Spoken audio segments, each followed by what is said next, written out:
No sé si algunos de vosotros habéis escuchado hablar del crecimiento. Hay un montón de metodologías, de teorías. Que conste que yo he leído mucho de eso, que como pastor he padecido esa enfermedad, pero cada vez estoy más convencido que no deja de ser una manera de distraernos de lo importante. Es más, es una manera de deshumanizarnos, convertirnos en números, en resultados. Es la peor manera de ser comunidad. Dividir la comunidad entre productivos e improductivos es sumamente peligroso. Porque yo no me atrevería a clasificar entre productivos e improductivos a nadie, menos a alguien que Dios ha llamado, a alguien por el que Dios envió su Hijo Jesús. Entonces, me parece grave. Además que hay mucha gente que enferma, que pierde la salud en esa obsesión del resultado. Para empezar, diría lo que dijo el apóstol Pablo a los Corintios.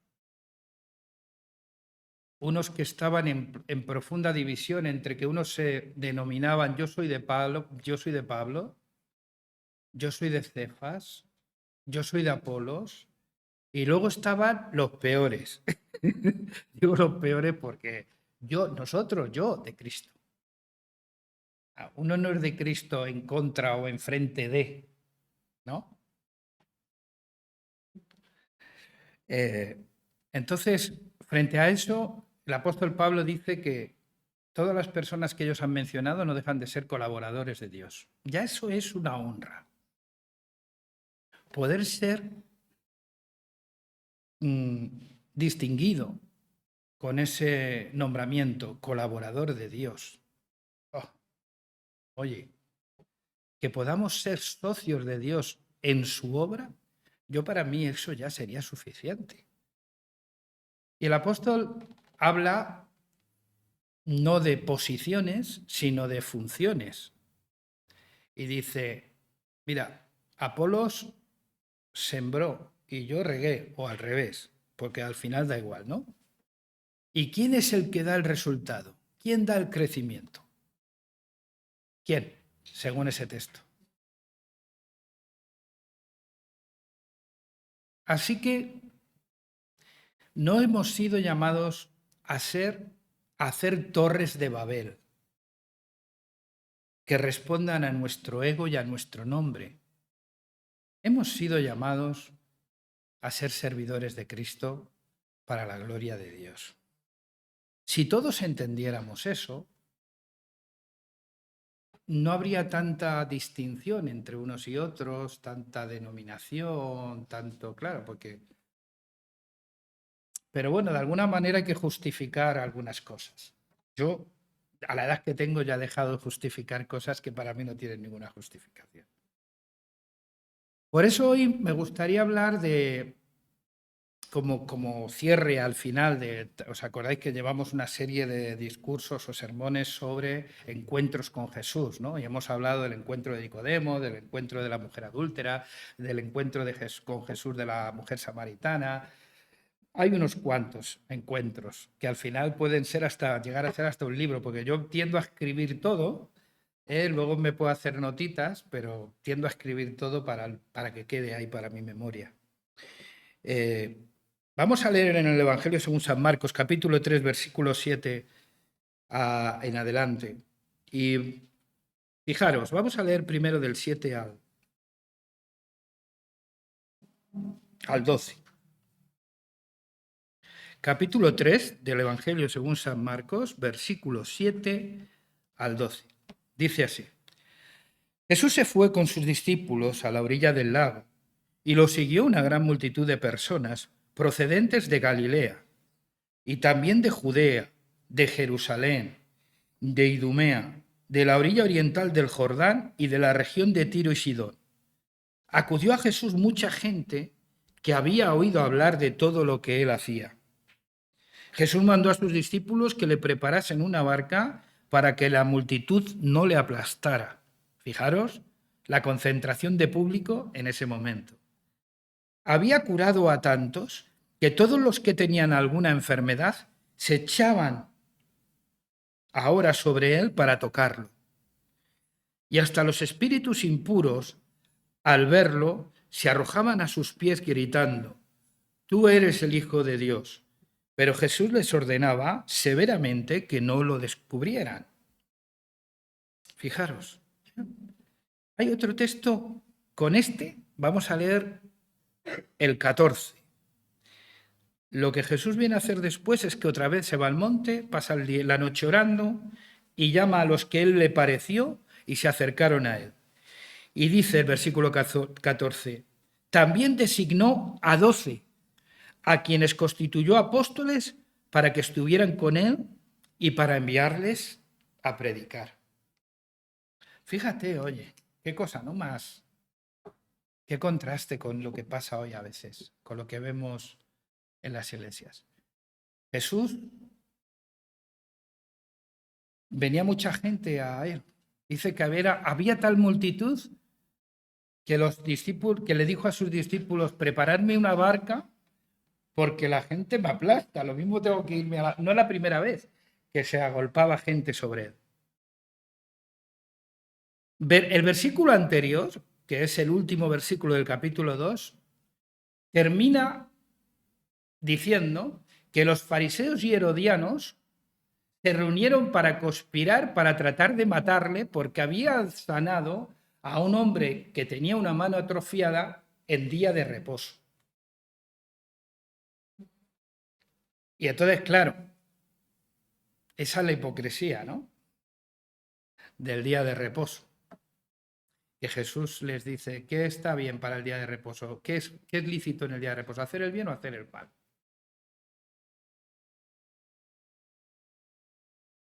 ¿Quién, si un animal suyo se le cae en un hoyo en día de reposo, no le... ¿Eh?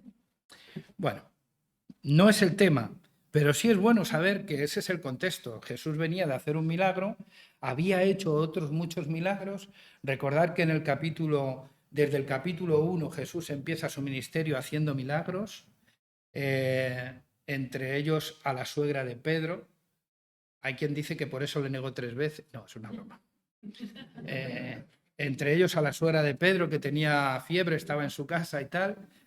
También recordar aquel milagro maravilloso del leproso que hemos hablado. Ese ha sido uno de los encuentros que hemos tocado con Jesús. Ese leproso que Jesús fue sanado tocándole, poniendo en riesgo su reputación y su salud. Y cómo Jesús le dice encarecidamente, le ruega: por favor, no digas nada a nadie. Y ahora vemos la consecuencia de la desobediencia de todos aquellos a los que Jesús hacía un milagro. ¿Qué pasaba con aquellos a los que Jesús sanaba? Que no podían estarse callados. Y la consecuencia es que la gente venía a Jesús de los distintos lugares del territorio, incluso se abalanzaban hacia él para tocarle. Eso desvirtúa un poco el sentido de la venida de Cristo, el sentido riguroso del por qué Cristo vino.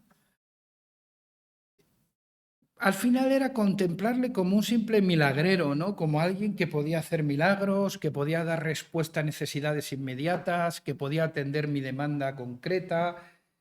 ¿Y quién es o qué he venido a hacer aquí? Pues oye, tampoco es importante, ¿no? Entonces, a mí me llama la atención esto porque ¿por qué la gente acudía a Jesús? Por lo que habían oído que él había hecho. ¿Eso es suficiente para quedarse con él? O sea, creer que Dios puede atender mi demanda inmediata, mi necesidad inmediata, ¿es suficiente para ser su discípulo? ¿Qué creéis vosotros? recordar aquel episodio, Juan capítulo 6, en el que Jesús se dirige a aquellos que le seguían y dice, de cierto os digo que muchos de vosotros no me seguís porque creáis en mí, sino porque os lleno la barriga. Literal, había hecho el milagro de la multiplicación de los panes y peces y entonces, claro,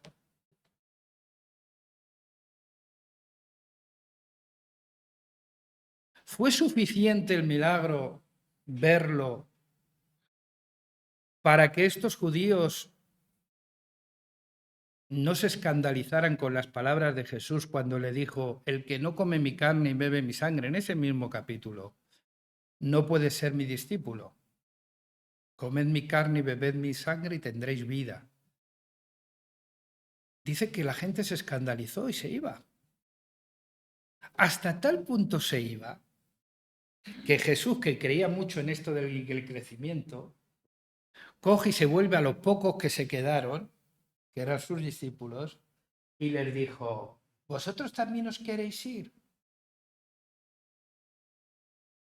Oye, qué mal día tuvo Jesús, ¿no? Y el texto ese de Lucas 14, en el que va a camino ya de Jerusalén Jesús, y de repente viendo que mucha multitud le seguía, hombre, a lo mejor es que tenía fobia a las multitudes, no lo sé. Pero cada vez que se encontraba Jesús en un escenario de gente siguiéndole y avasallándole, pues su respuesta no es la de verdad la que podríamos esperar hoy. Cuando la gente le seguía, dice, se vuelve y les dice, el que no me ama a mí más que a su padre, a su madre, a sus hermanos, a sus hijos y aun a su propia vida, no puede ser mi discípulo. Yo me imagino a Jesús diciendo eso y algunos poniendo caritas. Y va Jesús y dice, que no os vale, no vale con eso, pues mira lo que te digo. Si no te niegas a ti mismo y coges tu cruz, no puedes ser mi discípulo. El 33 dice, si no renuncias a tu propia vida, no puedes ser mi discípulo. O sea, como podemos ver, no es suficiente creer que Dios puede atender mis necesidades inmediatas, sean materiales o de cualquier otra naturaleza. Eso no es suficiente para ser su discípulo. Discípulo es su seguidor, su admirador, aquel que está dispuesto a renunciar a todo por Jesús. Curiosamente, hay algo aquí que también pone en valor algunas cosas. No era lo que Jesús hacía lo que a Jesús le convenía por lo que la gente le siguiera. Es decir, para Jesús que la gente le siguiera por lo que hacía no era suficiente.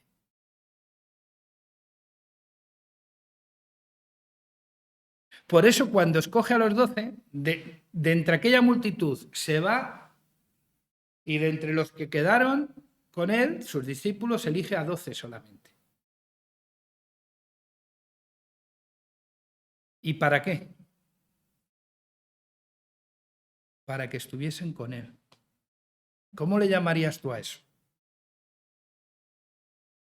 Discipulado, comunión, para que estuviesen con él, para que aprendieran de él.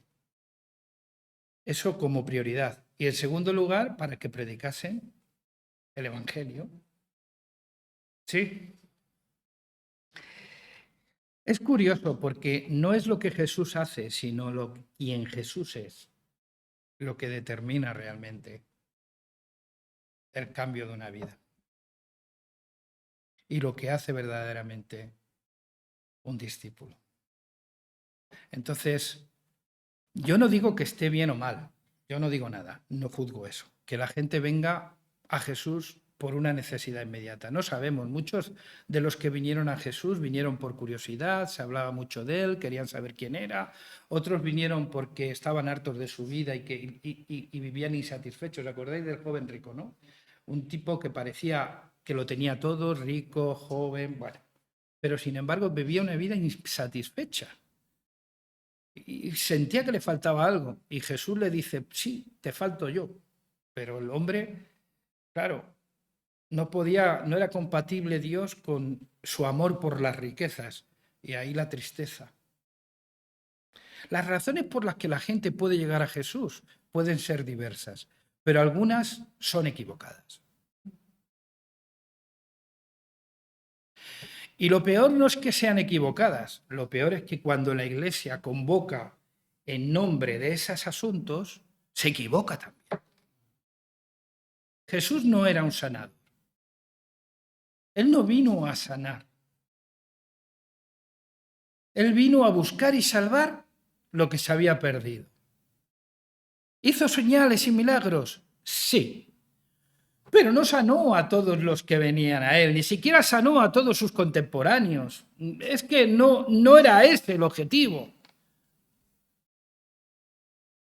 Los milagros y las señales revelaban, como tal eran señales. Y así lo describe el escritor de Juan, el del Evangelio de Juan. Eran señales que apuntaban a otro lugar más alto.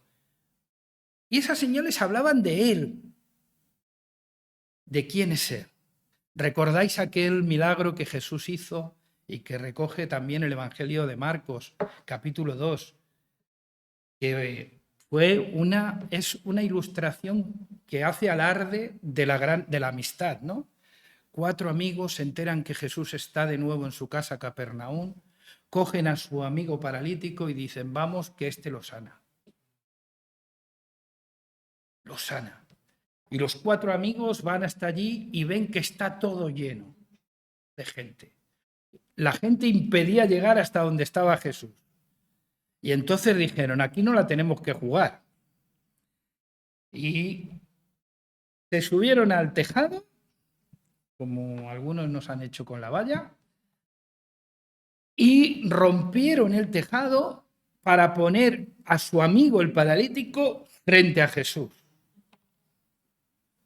Y después de todo eso llega Jesús y le dice, tus pecados te son perdonados. ¿Tú te imaginas? ¿Esto es una broma? Que hemos venido a que lo sanes, tú, te has equivocado. Eso, la sorpresa que se podían llevar sus amigos, ¿no? Tus pecados te son perdonados. Y luego están los teólogos. Y los teólogos empiezan a decir, madre mía, la blasfemia que acaba de decir.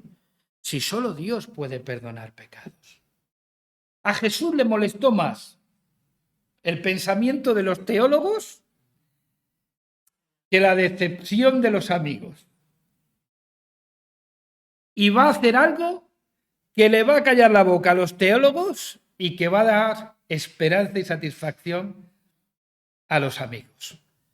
Y es que dice, mirad, para que veáis que el Hijo del Hombre tiene poder para perdonar pecados, a ti te digo, coge tu lecho y vete a tu casa. Se acabó que te lleve. A veces es que hay gente que la traen a la iglesia, ¿no? Bueno, pues cuando se encuentren con Jesús, van a llevar su lecho. Tú coge tu lecho y márchate a casa. ¿Qué os parece? El milagro fue una señal. Porque seguramente el paralítico no va a mantenerse sano toda la vida. Pero en aquel momento Jesús le sanó. ¿Y le sanó para qué? Para mostrar a los teólogos, a los que tenían secuestrados la interpretación de la Escritura, para demostrarles que él era quien decía ser, el Hijo de Dios, Dios mismo hecho hombre.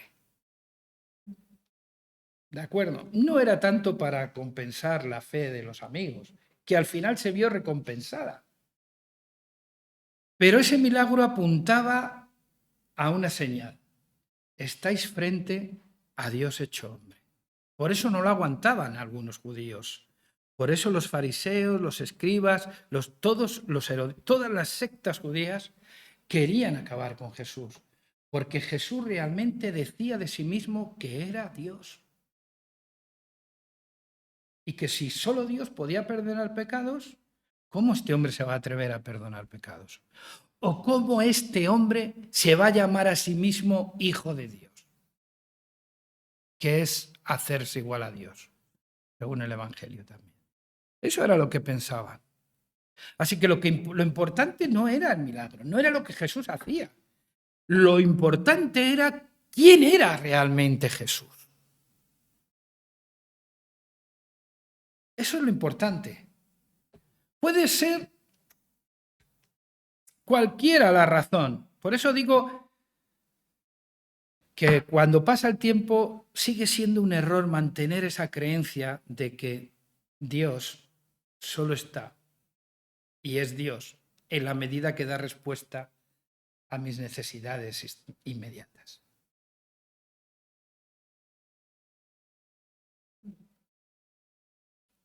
Si queremos ser sus discípulos e ir más allá, tenemos que desear conocerle más. Quiero terminar, ¿vale? Si os dais cuenta, quiero que os quedéis con la misión de los 12, que era estar con Él y predicar el Evangelio. Y eso es importante, primero estar con Él. Así que lo que Jesús habla es de una relación personal. Habla de lo que llamamos discipulado. Acompañadme y aprended. Y quiero terminar leyendo un texto que se encuentra en el libro de Filipenses, capítulo 3. Voy a leerlo en la Filipenses, capítulo 3, versículos del 1 al 11. Por lo demás, hermanos míos, alegraos en el Señor. No me molesta escribiros las mismas cosas si a vosotros os proporciona seguridad. Esto es anti-Atenas, ¿vale? Ante el espíritu ateniense. Los atenienses decían que escuchaban a Pablo porque decía cosas nuevas, ¿eh? Tenía algo nuevo que decir. Pues esto es todo lo contrario. Y hay gente que responde a lo nuevo y descalifica a lo viejo dando a lo nuevo rango de categoría, ¿no? Por el hecho de ser nuevo. Bueno, pues el apóstol decía, no me molesta escribiros las mismas cosas si a vosotros os proporciona seguridad. Ojo con esos perros, con esos perversos agitadores, con esos que se empeñan en mutilarse. Nosotros somos los auténticos circuncidados. Nosotros los que ofrecemos un culto nacido del Espíritu Divino. Nosotros los que estamos orgullosos de Cristo Jesús y no hemos puesto en algo humano nuestra confianza. Y eso que yo tengo buenas razones, muchas más que cualquier otro, para poner mi confianza en lo humano. Fui circuncidado a los 8 días de nacer. Soy de raza israelita, de la tribu de Benjamín, hebreo de pies a cabeza. En lo que atañe a mi actitud ante la ley, fui fariseo, apasionado perseguidor de la Iglesia y del todo irreprochable en lo que se refiere al recto cumplimiento de la ley. Pero lo que constituía para mí un motivo de gloria, lo juzgué deleznable por amor a Cristo. Más aún, sigo pensando que todo es deleznable en comparación con lo sublime que es conocer a Cristo Jesús, mi Señor. Por Él renuncié a todo y todo lo estimo como basura con tal de ganar a Cristo. Quiero vivir unido a Él, no por la rectitud que viene del cumplimiento de la ley, sino por la que nace de haber creído en Cristo Jesús, es decir, la que Dios nos concede por razón de la fe. Quiero conocer a Cristo, experimentar el poder de su resurrección, compartir sus padecimientos y conformar mi muerte con la suya. Espero así poder participar de la resurrección de entre los muertos. Si os dais cuenta, ¿qué es lo que lleva al apóstol Pablo a una renuncia tan absoluta para perder toda su esperanza y confianza en sí mismo y desear solamente una cosa, ganar a Cristo? ¿Que Cristo había respondido a sus necesidades inmediatas? Recordar lo del aguijón, ¿verdad? No voy a entrar qué era, si era una enfermedad física o un conflicto con la iglesia o una falta de reconocimiento de su apostolado. No, al margen de eso. 3 veces he rogado a ti por el mismo aguijón y la respuesta ha sido siempre la misma. Bástate mi gracia porque mi poder se perfecciona en la debilidad. Por tanto, cuando soy débil, Cristo es fuerte en mí y me siento glorioso de ese hombre débil. Es antisocial, vamos, va en contra del sistema de hoy. Pero ¿qué era lo que le llevaba a entender que todo era deleznable, que podía rechazar todos sus méritos, que podría no depender de sus méritos nunca jamás, que podría rechazarlos, que los tenía incluso como basura? Su sed de Cristo, conocer a Cristo. Porque es mucho más importante quién es Jesús que lo que hace. Y para algunos será muy importante lo que hace, porque despierta admiración y despierta gratitud. Yo no digo que no, pero es mucho más importante quién es. El cristianismo es la única religión del mundo que adora y alaba a un Dios que se hizo un igual a nosotros. La única. Por eso renuncia a la fuerza, a la imposición, al dominio, porque nuestro Dios soberano no es así. Él siendo Dios, no estimó eso. ¿Hasta qué punto Dios te ama? Que no estimó ser igual a Dios, que no estimó ser Dios. ¿Hasta qué punto Dios ama a la humanidad que no estimó, que no tuvo en consideración ser Dios? Es muy bruto, es muy difícil de entender lo que estoy diciendo.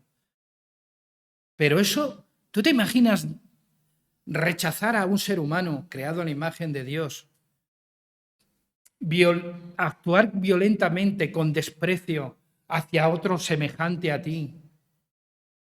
Si tú piensas que Dios le amó tanto que no estimó ser Dios, ¿quién somos nosotros para rechazar a nadie? ¿Quién somos nosotros para juzgar a alguien? ¿Quién somos nosotros para hacer violencia contra un semejante? El día que entendamos quién es Jesús, nuestra vida será cambiada por completo. Por completo. Y aunque haya cosas que no entendemos, como le pasaba a los judíos, ¿tú te crees que ellos entendían a la perfección qué quería decir comer su carne y comer su sangre? Pero una vez más, el portavoz del gobierno, el portavoz de los discípulos sale diciendo, ¿dónde vamos ahí? Si tú tienes palabras de vida eterna. Pedro, ¿os acordáis, no? Así que, ¿con esto qué quiero decir? Que sería interesante y sería deseable que la Iglesia deje de vivir en el corto plazo y en el cortoplacismo, de tener una idea de Dios que es un ser que tiene que estar constantemente demostrando que es Dios porque atiende a nuestras necesidades más inmediatas. Es importante que la Iglesia salga de ese paradigma para descubrir que Jesús no fue un buen hombre, no fue un loco, tampoco un milagrero, tampoco un sanador simplemente, tampoco simplemente un maestro. No fue un hombre santo, no fue comunista ni revolucionario. Jesús fue Dios, es Dios, que se hizo hombre, para que hoy nosotros podamos participar de su divina naturaleza por medio del Espíritu Santo que nos ha dejado como garantía del cumplimiento de todas y cada una de sus promesas. Amén. Salgamos de esa idea, de ese Dios que está ahí para darme...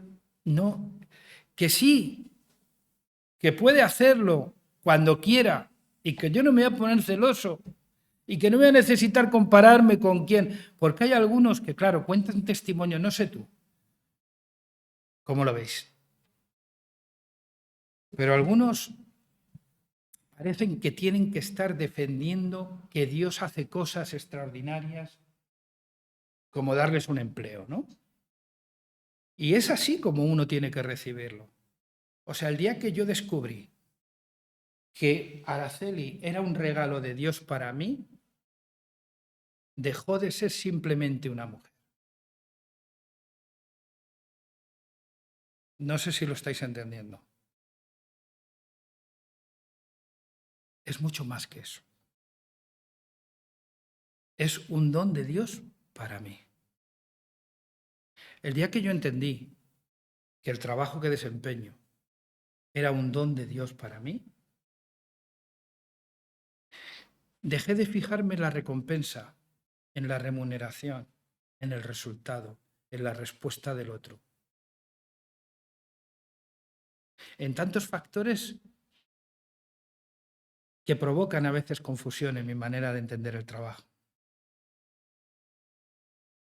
El día que yo acepto a mis hijos como un don de Dios, son mucho más que mis hijos. Porque yo de mis hijos puedo abusar. Pero de alguien que viene de Dios, ojo al dato, ten cuidado. ¿Lo entendéis? La gran diferencia. Una gran diferencia. Y yo creo que esa es la gran diferencia de vivir pensando en que Dios es un ser sublime, supremo, que no me lo imagino, pero que al final no deja de ser un servidor mío, porque está para demostrar constantemente que me quiere dando respuesta a mis necesidades más inmediatas.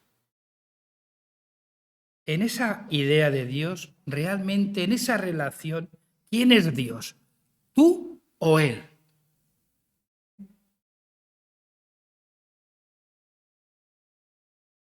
Mi Dios hizo el cielo y la tierra, pero me amó tanto que se hizo un igual a mí. ¿Sabéis para qué? ¿Para juzgarme? ¿Para dejarme sin excusa? Ahora cuando me recibas te vas a enterar. No, lo dice Hebreos, para comprender.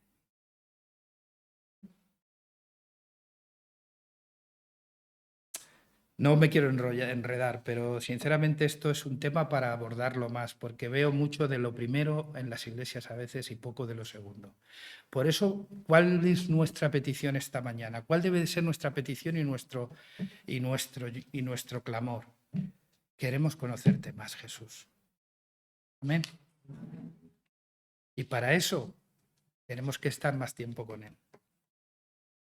Tenemos que recurrir a su palabra. Y tenemos que aprender los unos de los otros en comunidad. Vamos a dar gracias a Dios.